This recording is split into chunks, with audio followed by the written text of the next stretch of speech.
Hola, ¿qué tal? Buenas noches, bienvenidos. Es un gusto, como siempre, saludarlos. Feliz jueves. Aquí comienza un nuevo capítulo de Zona Franca, una noche para hablar de deportes, del fútbol particularmente, pero también de las barras bravas y la política. Una relación de amores y odios entre dirigentes del fútbol colombiano y el fútbol en general, que son tan recurrentes como un mal partido. Siempre los hay. Y el pasado fin de semana, en general, esta semana, presenciamos con vergüenza las consecuencias de una ruptura, de un mal matrimonio. Vimos cómo los directivos del Club Atlético Nacional no accedieron a los chantajes de una de las principales barras del país y presenciamos estas imágenes.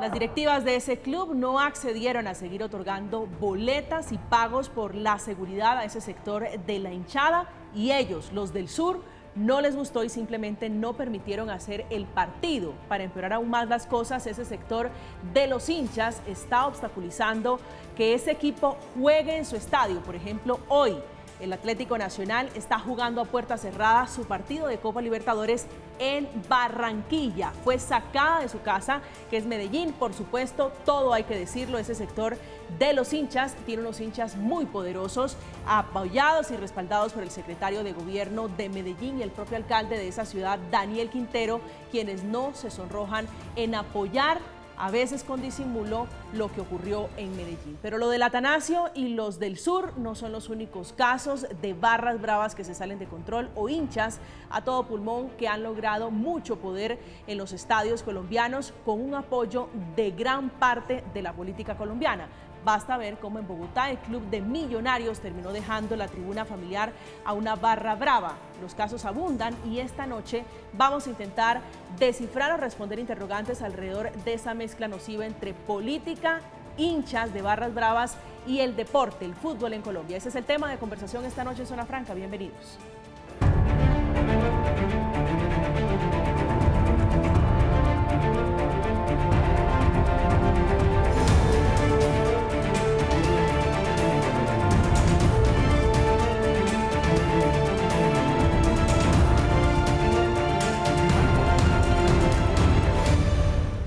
A estas alturas muchos se preguntan cómo es y cómo ha sido la relación entre la política, el fútbol y las barras bravas en Colombia. Nuestro periodista Óscar Felipe Agudelo, periodista de Zona Franca, hizo una recopilación de los casos más sonados, de los casos que dicen y los que le permiten a uno decir no hay derecho. La relación entre política y fútbol no es un asunto exclusivo de Italia, con Silvio Berlusconi o de Mauricio Macri, expresidente de Boca Juniors. Todo nuestro compromiso, toda nuestra pasión, toda nuestra inteligencia para lograr eso, que Boca volviese a estar entre los grandes equipos del fútbol mundial. Y luego, presidente de la República de Argentina, el señor presidente de la Nación Argentina, ingeniero Mauricio Macri. En Colombia desde hace años hay una relación cada vez más cercana entre política y fútbol.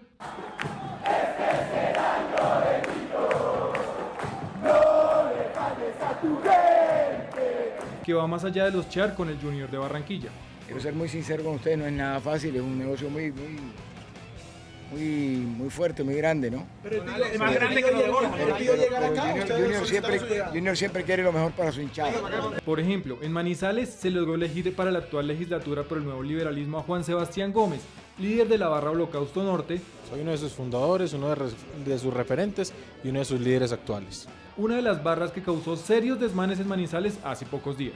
Siempre he manifestado que la violencia no es la forma de protestar. Veníamos haciendo muchas protestas pacíficas, presentando comunicados, reuniones con jugadores. El lunes yo estuve personalmente reunido con varios de los jugadores hablándoles de la importancia de este partido. Y no fue el único que le apostó al Congreso. Anteriormente, un barrista del Club Independiente Santa Fe, Diego Carachas, le apuntó al Senado por la lista de los decentes, pero se quemó.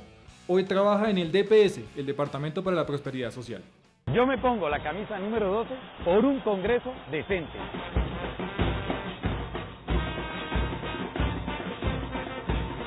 El domingo anterior en el partido Nacional versus América, la barra Los del Sur de Atlético Nacional también ocasionó desórdenes dentro y fuera del estadio con algún tipo de justificación del alcalde de esa ciudad y sus funcionarios. Sí queremos que quede muy claro y que se establezca la responsabilidad de los directivos del Club Atlético Nacional en estos destrozos. Y estas relaciones político-futboleras no son exclusivas de Medellín, Barranquilla o Manizales. En Cali, el presidente de América, Tulio Gómez, ha manifestado su intención de ser alcalde de esa ciudad. Entonces tiene que ser ya de mano. Los palcos no se pueden vender a perpetuidad. Al fútbol colombiano, a la presidencia de la DIMAYOR, llegó hace varios años Jorge Enrique Vélez, hombre cercano de Germán Vargas Lleras y Cambio Radical. Hacer del fútbol colombiano, obviamente, ese faro que es absolutamente importante. Y el Club Los Millonarios en Bogotá tuvo hace años como presidente a Juan Carlos López, quien actualmente es alcalde de Popayán. Defiendo las causas justas, me gusta la equidad, trabajo por ella. Así ha sido la relación estrecha entre la Pecosa y la política colombiana. Sube y bajas, pero siempre ahí. Una relación estrecha que dio a luz una criatura que se salió de control, se salió de las manos. Esta noche está con nosotros varios conocedores de esta problemática. Diego González es líder distrital de la barra Guardia Albirroja Sur, que es de Santa Fe. Señor González, buenas noches y bienvenido a Zona Franca. Buenas noches, gracias por la invitación. A usted por aceptar este diálogo. Andrés Charria es abogado deportivo, columnista y profesor. Profesor Charria, siempre es un gusto tenerlo aquí. Muy buenas noches y bienvenido. Buenas noches, muchas gracias por la invitación. Gracias, señor. Diego Chiribí es periodista de Red Más, periodista de esta casa, periodista deportivo. Diego, un gusto, buenas noches y bienvenido. Buenas noches, María Camila, buenas noches a Diego, a Andrés y a todos los televidentes. Profesor Charria, ¿cuál es su diagnóstico de lo que ocurrió esta semana en los estadios de Colombia con equipos especialmente de fútbol? A ver, lo que yo veo es que estamos próximos a una tragedia. Esto no veo, es decir, las imágenes de Manizales y de Medellín, lo único que pueden decir es que afortunadamente no pasó nada más. Es decir, no sé, 1000 energúmenos tirando vallas, pedazos de piedras, porque el equipo no jugó bien o porque algo pasó con el equipo. Me parece que es terriblemente desafortunado y me parece que de seguir así, porque además no pasó nada, va a haber muertos. ¿Por qué cree usted que va a haber, por qué cree que estamos a un paso de una tragedia? A ver, ese tipo de manejo de multitudes es terriblemente complejo. Una puerta mal cerrada, una valla en algún sitio desafortunado puede llevar a 40 personas que se asfixian. Y eso ha pasado en Europa varias veces, ha pasado en Argentina, en Perú.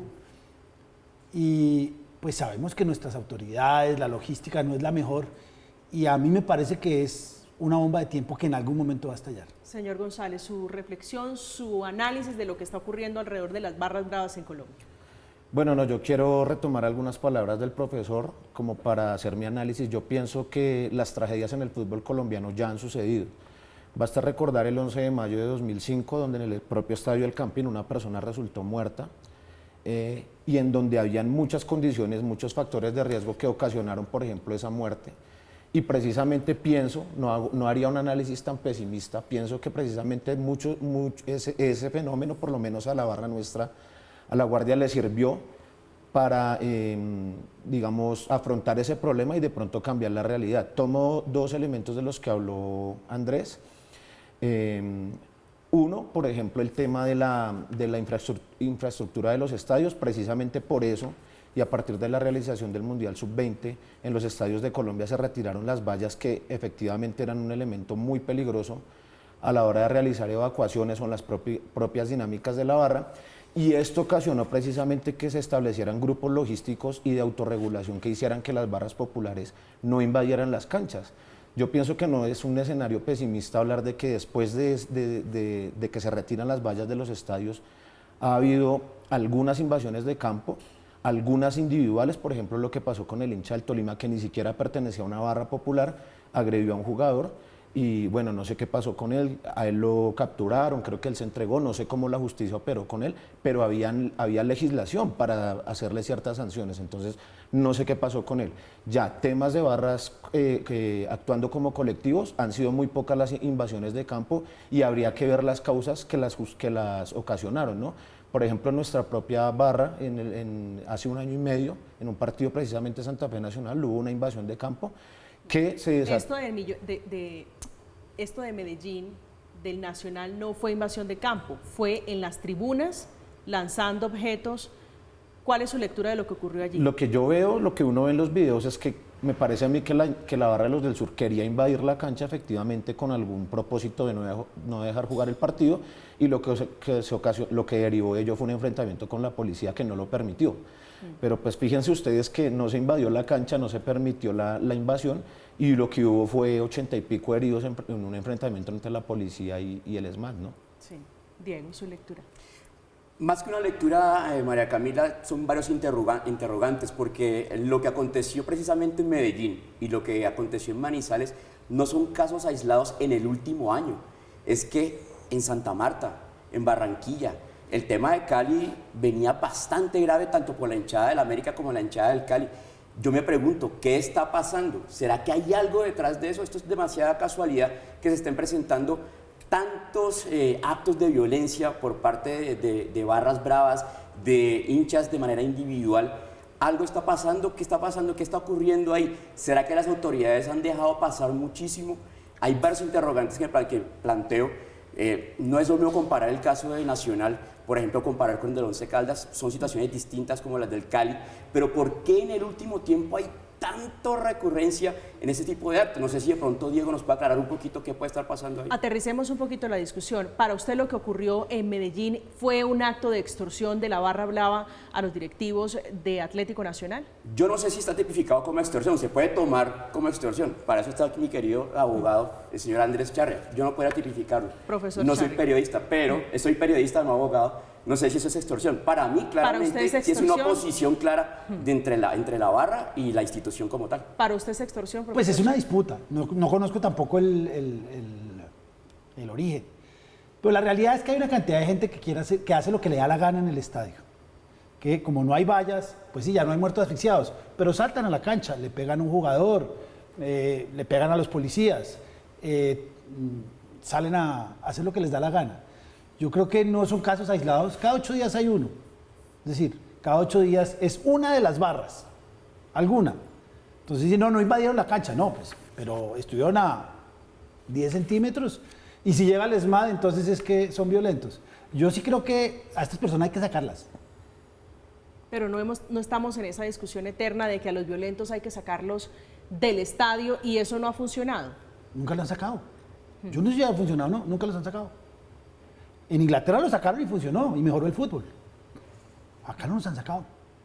Diego, ¿hasta dónde llega usted es líder de una de estas barras? Son barras bravas, ¿cierto? Pues digamos, el periodismo nos ha catalogado así. Yo prefiero usar el término barras populares. Barras populares, conocidas también como barras bravas. Sí. ¿Hasta dónde llega su responsabilidad como líder, viendo un poco lo que ocurrió en Medellín?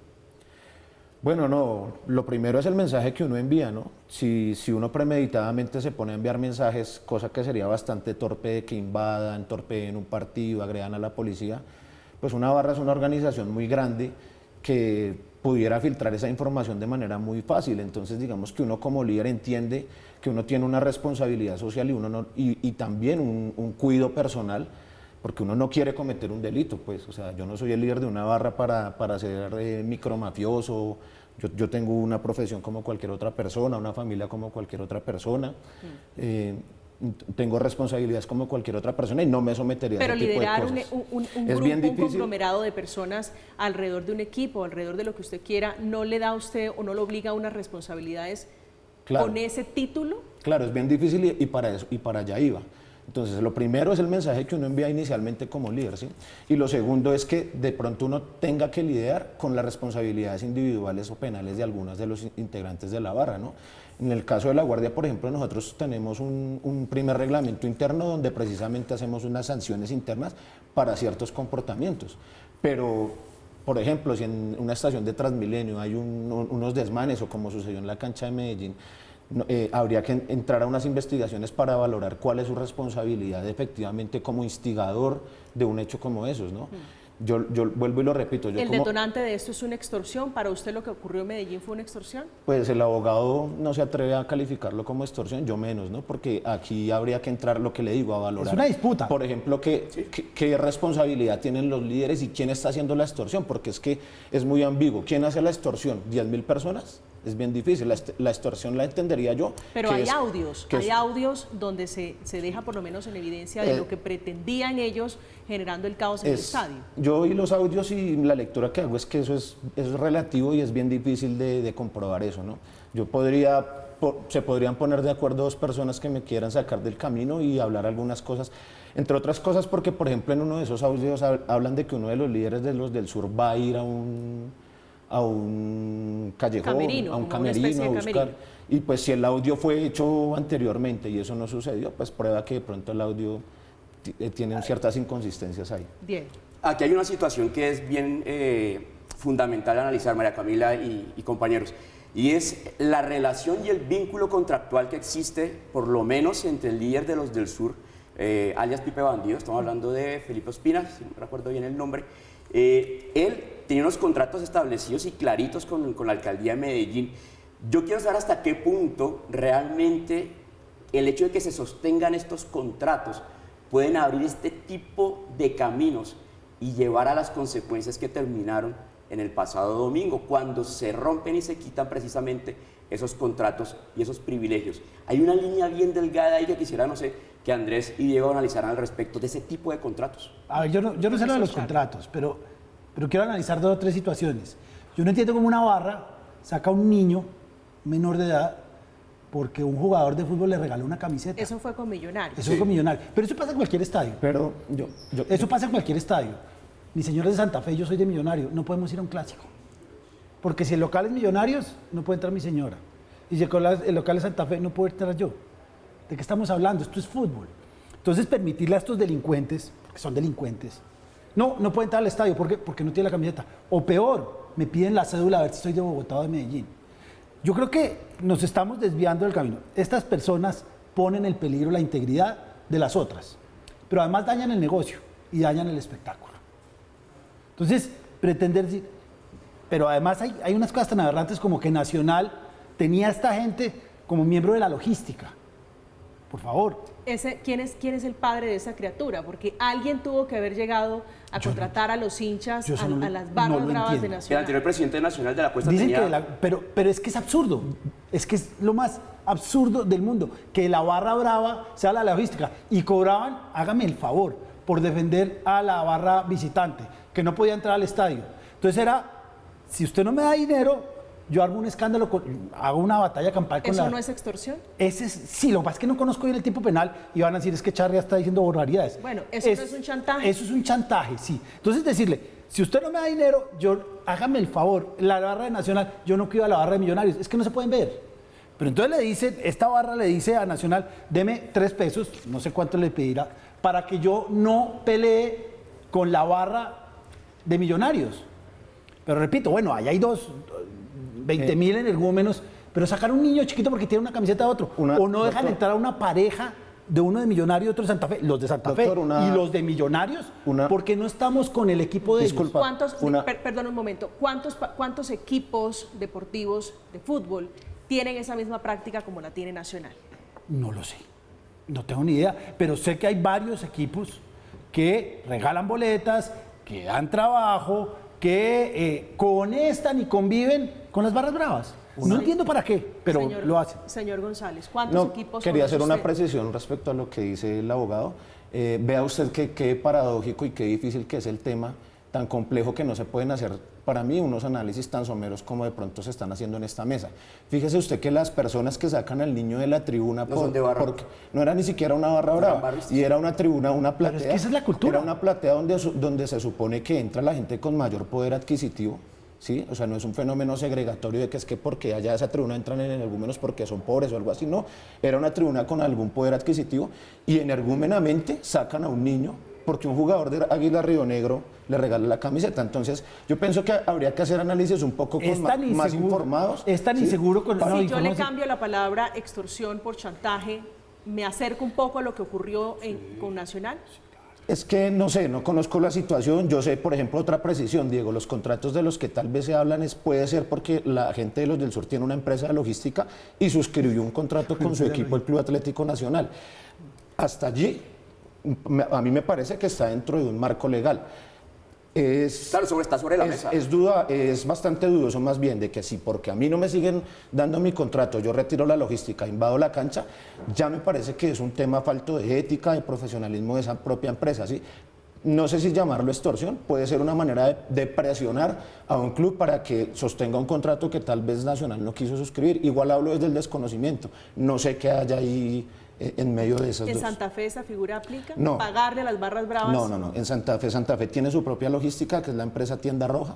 Ellos ponen su logística, sus logísticos, pero de igual manera nosotros tenemos una muy buena relación con esos logísticos porque ellos trabajan de la mano con nosotros domingo tras domingo y es algo muy sencillo y normal. O sea, créeme que 50 personas que trabajan en logística, las que les pagan un turno y un refrigerio, y no sé, por alguna razón una bandera está tapando una evacuación, un vomitorio de evacuación, un logístico no se va a meter hasta allá a hacer ese trabajo. Llama a los líderes y dicen, hey muchachos, Diego, hazme el favor, necesitamos retirar eso y garantizar la evacuación de ahí. Nosotros hacemos ese trabajo, ¿sí? Sin cobrar nada a cambio, sin pedir nada a cambio, simplemente lo hacemos por la seguridad de nuestra tribuna, ¿sí? Entonces pienso que es un trabajo que se va a hacer en la tribuna. Si la gente de los del Sur tenía su propia empresa logística, es una figura que para mí es respetable y que habría que entrar a revisar esos contratos. No entiendo por qué eso se convirtió en un tema mediático de que el presidente nacional dice una cosa, hace unas acusaciones y la hinchada nacional responde con otras. Ese es un buen punto de partida. ¿Quién tiene la razón aquí en esta discusión, Diego? Exactamente, pues no, yo creo que cada uno tiene sus argumentos. Yo quiero aclarar y enfatizar en que el tema de los contratos con la gente de los del Sur no es ilegal, de hecho está sobre la mesa. Mi pregunta es hasta qué punto esa clase de contratos pueden llevar a esa situación, el manejo que se le lleva a esos contratos. Aquí yo creo que también hay una permisividad por parte de las autoridades, pero grandísima, inmensa. ¿Por qué esa permisividad? Y yo sí creo que ahí sí tienen que ver los políticos con su afán electoral. Con tal de mantener una base electoral, una masa electoral, le dan ciertos privilegios a estos colectivos. Al fin y al cabo, son votos. Entonces, ahí yo creo que hay que analizar por qué tanta permisividad, por qué. Diego. Hombre, en Inglaterra, y lo decía Charrea, hubo mano dura. Diego, quisiera... ¿Sabe cómo le decía la Thatcher a los hooligans? ¿Cómo le decía? Animales. No, de hecho la palabra... ¿Los animales se comportan de esta manera? ¿Violenta? No, se comportan mejor. De hecho, la palabra hooligan es un calificativo indeseable, vago, etcétera, ¿sí? Eso va etimológicamente por ahí. Diego, quería hacerte una precisión. Fíjate que sí, hay una permisividad y es preocupante. Yo, por lo menos, yo mismo he llamado la atención sobre ese caso. En la Comisión Local de Fútbol, en la cual yo participo cada 8 días, llamo la atención sobre eso. Y resulta que el nuevo Código de Policía y la reglamentación que está alrededor del fútbol está sugiriendo que la policía cada vez se vaya retirando más de los escenarios deportivos. Y acá hay una delgada línea que no permite que este tema opere de manera adecuada y como debe ser.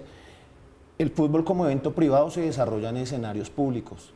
La policía, en el nuevo Código de Policía, dice, esto es una fiesta privada, esto es un evento privado, yo no tengo por qué disponer de tantos pies de fuerza en un clásico 1.500 hombres en un espectáculo que es de la DIMAYOR. Y la DIMAYOR se escuda en que el estadio pues, es un bien público municipal, etcétera, y que la seguridad la debe garantizar la policía. Para los partidos de Santa Fe, en este caso, lo he evidenciado con preocupación, cada vez hay menos fuerza policial. De hecho, la policía en muchos... Pero no debería el club asumir, es decir, la policía está para la seguridad ciudadana. Exacto, el club lo tuviera que asumir y Santa Fe invierte algunos recursos de más en otra empresa logística. Exacto. ¿Sí? Que llega a ser una requisa. Pero claramente son personas que no están capacitadas, no la respetan, no hay una figura de autoridad. Cuando hubo la invasión de campo entre Nacional y Santa Fe en el Campín, no había policías. No había. Era increíble. Diego. O sea, lo que hizo la administración local, encabezada por Claudio López, es no poner policía para un partido Santa Fe Nacional. Eso es inaudito. Diego. Y no solamente eso, lo que pasó con la tribuna familiar de Millonarios. Es decir, entonces la alcaldía, basado sí en una ordenanza y en un decreto, le dice a Millonarios, te voy a quitar la tribuna familiar y se la voy a dar a la gente de comandos. Y a Millonarios le toca agachar la cabeza y decir, está bien, yo acato, no comparto, pero acato. ¿Qué pasó? En la tribuna familiar.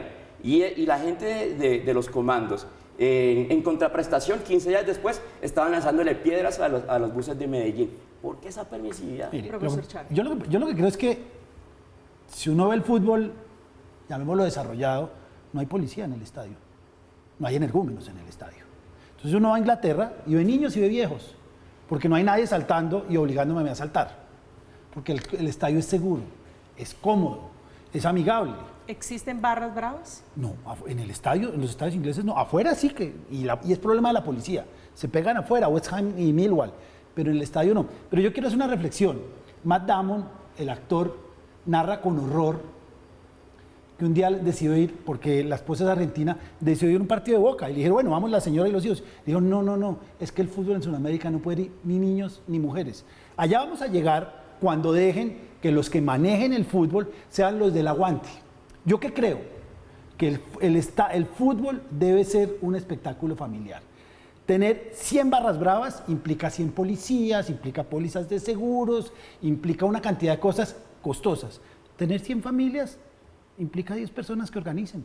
Pero ¿cuál es la fórmula para sacar a los violentos de los estadios? Hay que sacarlos. Hay muchas, pero eso quita votos, hay muchas. Hablemos de medidas que ocurrieron en Inglaterra. Hacia allá quiero llegar, eso quita votos. Y quiero aterrizarle un poco a la discusión del alcalde Daniel Quintero, que ha defendido casi a capa. Es un bárbaro. Sí, a la barra del Nacional. ¿Cuál es la ecuación que usted ve allí en esa mezcla nociva entre política y barras bravas? La ecuación es que yo veo que las barras bravas se quieren quedar con el espectáculo. No les importa el resto. Es decir, no le importa a los niños. Así no han sido barras bravas. No les importa.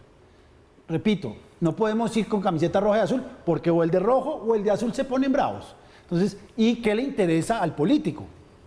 Que la barra brava le dé votos. Son 20.000, 30.000 personas entre 18 y 25 años con muy poca cultura política. Ojalá todos fueran como usted. Esos son votos. Esos son votos. Entonces, ¿qué les dice? Que cojan el estadio. ¿A mí qué importa? Al final, que el resto lo vea por televisión. A mí me parece una barbaridad. Yo fui al estadio cuando tenía 5 años y alcancé a llevar a mi hija cuando tenía 6 años. Hoy en día es imposible, es impensable. Y el fútbol es familiar, no es de 20.000 energúmenos gritando y echando pólvora. Señor González, ¿esto es así? ¿Se convirtieron las barras en un canje de votos por poder en los estadios? Yo diría que no. En mi caso, a mí me buscan, en campañas electorales me buscan muchos políticos, que para el consejo, que le digan. ¿Quién lo ha buscado? No, en general, de todos los partidos, de todas las extracciones políticas y demás. Yo no comulgo mucho con eso, ¿no? Porque a mí me parece que una barra es una microsociedad. En el caso de La Guardia es una tribuna de 4.000, 5.000 personas. Es imposible pensar que tú vas a poner de acuerdo a 4.000, 5.000 personas para que voten por X, Y o Z. Eso no funciona tan así, ¿sí? En el caso de La Guardia hay personas uribistas, petristas, del centro, ¿sí?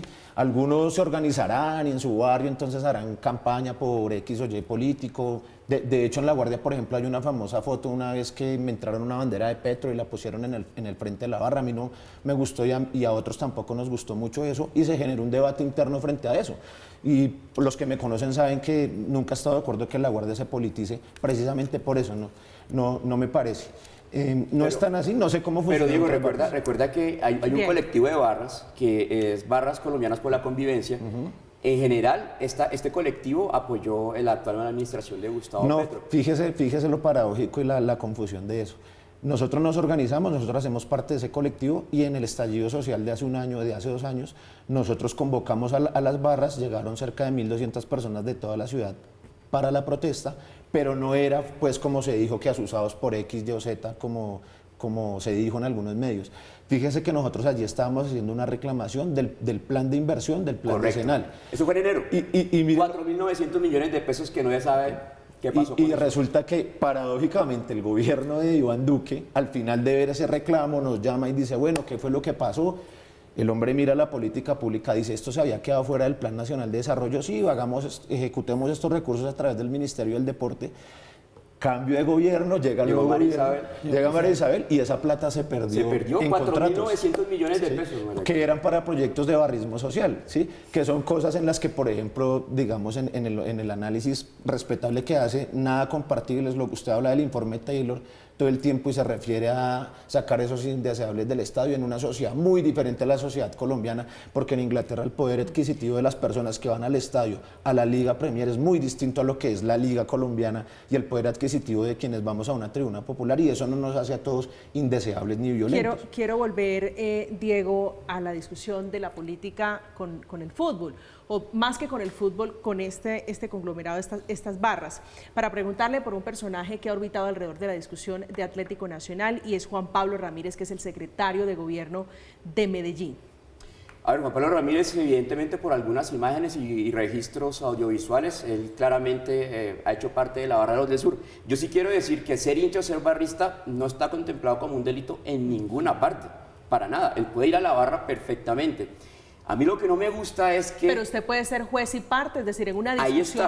Ahí está, y el tono beligerante, porque cuando estalla la situación, él toma partido de una vez, cosa que me parece realmente ahí absurda por parte del secretario de Gobierno, porque le falta la ecuanimidad y la objetividad en este caso de discusiones, sobre todo la beligerancia en que lo hizo, y también secundado obviamente por el alcalde Daniel Quintero. Y aquí claramente hay ¿cómo decirlo?, una cofradía electoral de un lado para el otro. Esto no me cabe la menor duda. Claramente hay un conflicto de intereses. Sí. Es decir, hay una falta de ética. Es que todo esto tiene que ver con la ética. Eso incidió en que no se pudiera llegar a una conciliación, a un acuerdo entre los directivos y la alcaldía de Medellín. Claramente. Por eso a Daniel Quintero le tocó cambiar el discurso. Es que lo que dijo Daniel Quintero el domingo se portó como un matón. Dijo, a mí no me van a... se comportó como un matón. Entonces, claramente hay un conflicto de intereses, claramente hay un interés. Yo voy a hacer un paréntesis. En Sudamérica, en Paraguay, con el de Libertad, y en Argentina, con el de Boca, han logrado presidencias. Porque el fútbol mueve muchísimo. Y ojalá mueva más. Lo que pasa es que esos que están moviendo nos están dañando el estadio, nos están dañando la posibilidad de ir con nuestros hijos, con nuestra señora, a ver un partido tranquilo. Esa fotografía que usted está viendo en pantalla es una fotografía del 2019, cuando Daniel Quintero no era alcalde de Medellín. La postea el hoy secretario de Gobierno de esa ciudad, Juan Pablo Ramírez, diciendo en La Popular con el alcalde electo de Medellín, Daniel Quintero, numeral los del sur. Hay un conflicto de interés, es una falta de ética total. Ese es el tema de discusión a propósito de ese hombre que es Juan Pablo Ramírez, actual secretario de Gobierno. Los invito, secretario de Gobierno de Medellín. Es el hombre que luego de que los hinchas de la barra de los del sur se intentaran meter a la fuerza a la cancha, casi en tono de respaldo, decía esto. Estamos de manera categórica la violencia por parte de los hinchas, pero sí queremos que quede muy claro y que se establezca la responsabilidad de los directivos del Club Atlético Nacional en estos destrozos, en las lesiones de los policías, en jóvenes lesionados y jóvenes ensangrentados, por la renuencia también de un club a escuchar a su hinchada, a escuchar a las fuerzas vivas del equipo, y estas responsabilidades tendrán que ser establecidas a lo largo de esta semana, y creo que el Club Atlético Nacional debe darse cuenta que con esta actitud lo que ha generado es esto, y que su responsabilidad en esto es clara y contundente.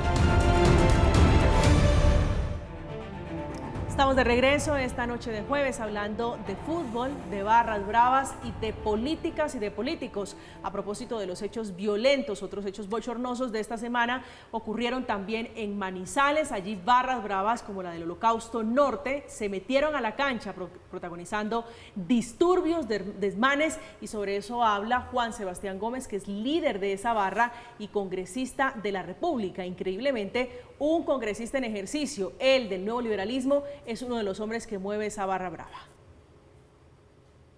Es un total retroceso lo que estamos viviendo en el fútbol colombiano, no solo en la calidad del espectáculo, sino lo que está ocurriendo al interior de las tribunas, en las afueras, y esto obviamente tiene que ver, uno, con la situación del país, dos, que los clubes no están trabajando absolutamente nada con sus barras, tres, que las administraciones municipales, algunas trabajan con las barras, otras no trabajan, que se está terminando un plan, este año se vence el plan decenal de comodidad, seguridad y convivencia en el fútbol, un total fracaso absoluto. Señor González, ¿qué tan metidos están los políticos en el fútbol?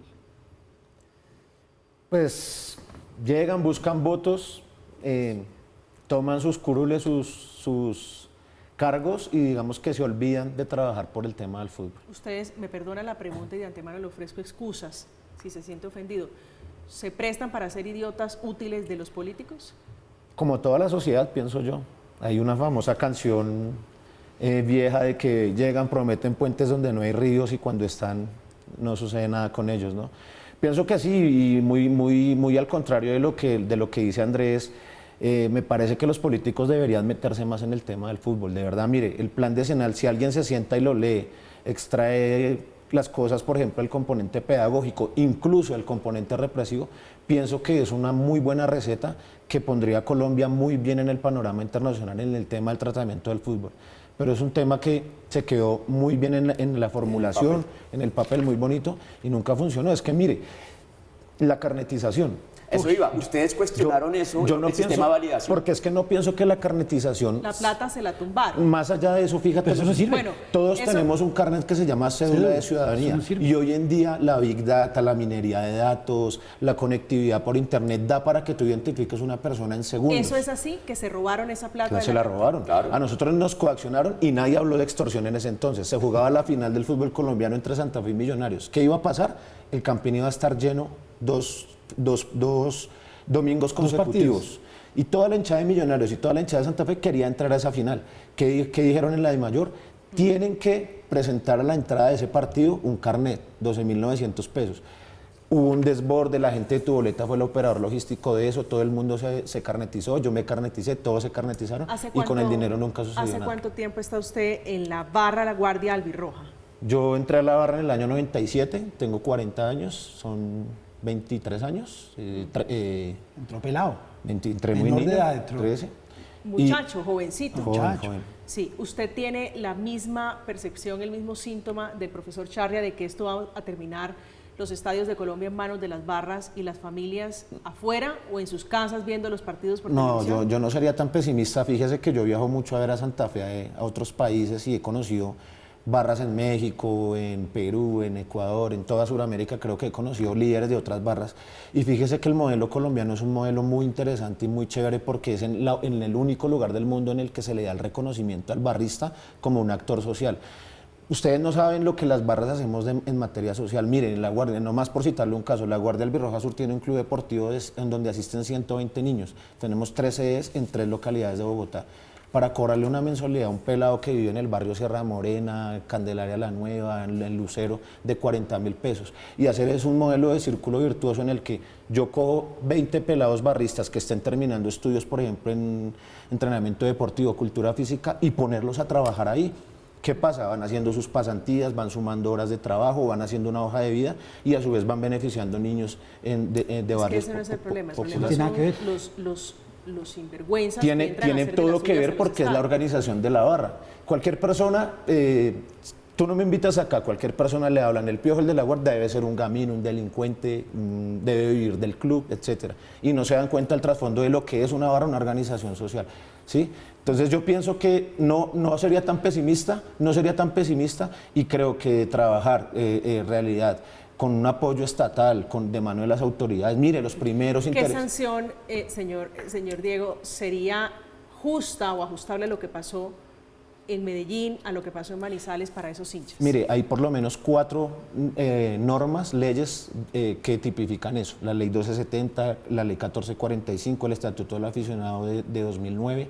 Y las sanciones son sencillas. Creo que habían... ¿Una mínima es prohibirles la entrada? No, habían 30 y pico de capturados. Pero sí, miren la sanción del de Tolima. Pero es que habían 30 y pico de capturados. ¿Qué les compete a ellos? Una sanción como de 100 salarios mínimos legales vigentes y una prohibición de hasta 10 años de entrar a los estadios. Pero no la aplican. Pero lo que pasa es que si no aplica la DIMAYOR... Es que no la aplican. No la aplican. A ver, la DIMAYOR no aplicó nada con el tema de Tolima. Es decir, había una quita de puntos. Eso era clarísimo. El del golpe. Había una quita de puntos. Eso era clarísimo. Y ahí, Andrés, fíjate esto. Entonces la DIMAYOR no dice nada. Tolima, el presidente de Tolima salió a decir que era culpa del jugador, del agredido, porque no se había portado bien. Entonces ya no pueden hablar. 1. 2. La policía no hizo nada con este energúmeno que salió a pegarle a un jugador. 3. La policía acabó citando al jugador que fue el que le pegaron. Y 4, al final jugaron Tolima y Millonarios con el jugador en la tribuna, con el energúmeno en la tribuna y con el jugador jugando. Entonces, cuando no pasa nada, como diría mi abuela, cuando no hay temor de ley, pues ellos saben, no sé, pero los de Nacional, los de Manizales, los de Cali, saben que no va a pasar nada. Hay 4 leyes y puede haber más, porque el Código Penal puro y duro, daño en bien ajeno. Claro, se pueden configurar otros delitos, lesiones personales. ¿Viene siendo letra muerta? Sí, totalmente. Es que a esa permisión ya ¿Cuál sería la sanción justa para estos hinchas? Hablemos del caso de Tolima. ¿A los de Tolima? ¿A los de eso? Yo voy a lo del sur y yo sí cerraría la tribuna sur del Atanasio Girardot 10 fechas por lo menos. Por lo menos 10 fechas. Seguro. Ustedes han calculado, no quiero corcharlo, sobre lo mencionaba el profesor Charri hace unos instantes, los perjuicios. Es que esto es tema de plata. Claro. Llevarse a Millonarios de su casa, llevárselo de su estadio, ponerlo a jugar en Barranquilla a puerta cerrada a Nacional. A Nacional, sí. Llevárselo para jugar a puerta cerrada, eso tiene un costo. Claro, son unos perjuicios económicos para la institución como tal. ¿Y quién la causó? Sus hinchas. Mire, esos ya no, son unos barristas que están más, que se creen, que están por encima de una institución. ¿Usted le ha echado números a eso, profesor? Mire, lo que más mira el presidente de Santa Fe, por ejemplo, lo que más mira son los partidos grandes. Es donde hace caja. El partido más grande de Nacional, los partidos más grandes de Nacional de Santa Fe son Copa Libertadores, son clásicos y se los cierran. Pero yo quiero hacer un cálculo de tienda. Es decir, 100 energúmenos le cuestan al club seguridad, pólizas, hay que arreglar lo que dañan, hay que llamar más gente. 100 familias no les cuesta un peso al club, porque son 100 personas que van, se sientan donde es, ven el partido tranquilos, comen, pagan la boleta, porque es que muchos de estos bárbaros no la pagan, porque se la regalan. Entonces, ¿cuál es el cálculo que hace un club al regalar 500 boletas, que esas 500 boletas están apartando 2.000 boletas? Pero esa es una economía formal. Hay una economía informal alrededor de los estadios. Métale vendedores ambulantes. Déjelo afuera, que lo hagan afuera. No, hablando de las pérdidas, hablando de todo. Claro. Toda la economía que mueve alrededor. Pero es que yo creo que una barra brava no gasta. Me lo acaba de decir, no tiene ingresos. Una barra brava no gasta y sí cuesta. Una familia gasta y cuesta poco. Si eso es así, usted me decía, señor González, ha recorrido varios países persiguiendo a Santa Fe, acompañándolo. Usted tiene un trabajo formal. Claro. ¿Cuántos de esos que integran esa barra que usted lidera han ido a acompañar a Santa Fe? Pues a otros países. Fíjese, ahorita viajamos a Perú, la próxima fecha de Copa Suramericana, y nosotros estimamos que van a llegar unos 300 hinchas. De esos, unos 250 serán de la barra. ¿Y son muchachos todos con trabajo, con capacidad para meterse la mano al bolsillo y viajar? Sí, pues ahorrarán, hacen algunos, le acabo de comprar la boleta, uno que está rifando unas lociones, se rebuscan la economía y la manera de ir. En mi caso, pues yo tengo mi trabajo y estamos precisamente trabajando en una caracterización en la barra para saber cuál es el nivel socioeconómico en verdad de los barristas. Pero entonces esa tesis de que los barristas no gastan, ¿no es tan así? No, eso es un análisis muy superfluo y somero de la situación. A ver, ¿cómo no va a gastar? Mire, ¿cuántos padres de familia se cuelan en el estadio? Señor ¿Cuántos Charri, padres de familia se cuelan? Usted insiste en el tema de las familias, yo le voy a dar un ejemplo. En la tribuna popular entran 3.000 personas, de esas el papá, el hermanito va a la tribuna oriental. Y son familias que están desarticuladas dentro del estadio. Al muchacho le gusta ir a la tribuna y al papá, a la hermana y al tío le gusta ir a oriental. Pasa en mi caso y en muchos casos que conozco. No se puede. ¿Me parece lógico que usted no puede conseguir un estadio? No se puede. A mí no me parece lógico. Y voy con mi hijo también. Pero me si está quiero diciendo estar en la tribuna oriental, no pueden ir. A mí me parece que el análisis es demasiado trivial, diciendo es que esto parece que fuéramos un ejército de delincuentes, de irreverentes, de delincuentes. Parece que fuéramos un ejército de delincuentes y estamos en contra de que las familias vayan. Resulta que no, nuestras propias familias son las que van al estadio. ¿Y no la pueden ver juntos? Podemos estar juntos. No creo. Pues habría que comprobar eso. Yo tengo infinidad de fotos con mi hijo en el estadio y con mi papá. Compadre. Y como yo todos. Charri. No, yo creo que no. Yo sí, personalmente, y cuando uno ve cómo ha mejorado el fútbol en Europa, porque tenían el mismo problema. Yo creo que hay que sacarlos del estadio. Yo creo que el estadio se debe ver. El fútbol se puede uno comer un sándwich, puede llegar a la hora. Es que el estadio debe ser como el cine. Si yo compro mi boleta de cine y llego 5 minutos después de que empiece la película, está mi asiento. Acá no. Diego. Porque es que tiene que madrugar. Yo tengo ahí un interrogante, María Camila y Diego y Andrés, y es, ¿Qué otras medidas se pueden tomar, además de las que ya están, se pueden tomar? En Inglaterra, recordemos que se creó un equipo exclusivo policial para infiltrarse en las barras, detectar, individualizar y erradicarlos. Prohibirles la entrada, repito, en Inglaterra, no solamente al estadio, sino a los lugares aledaños, llámense bares, restaurantes y sitios públicos.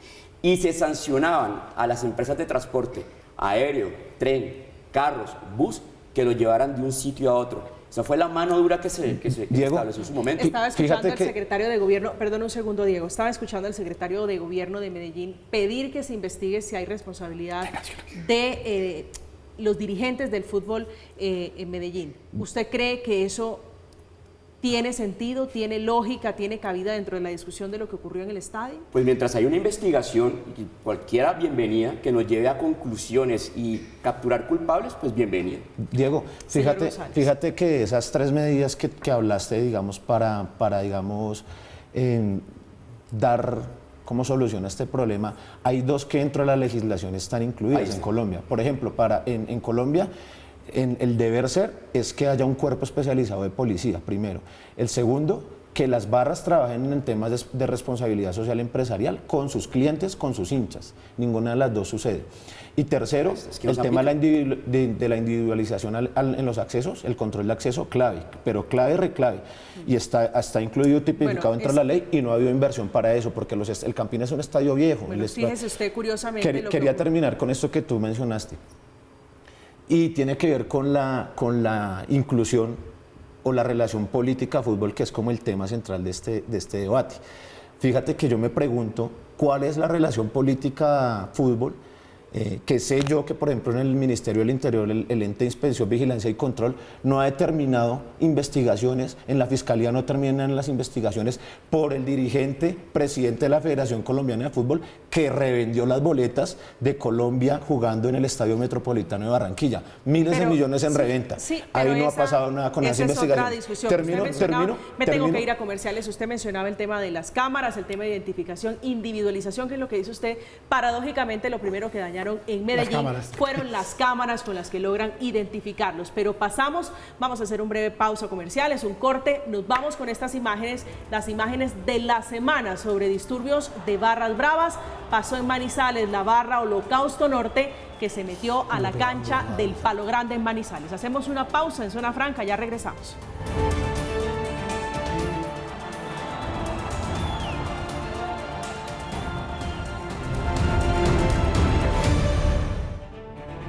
Estamos de regreso esta noche en Zona Franca hablando de fútbol, de violencia en los estadios.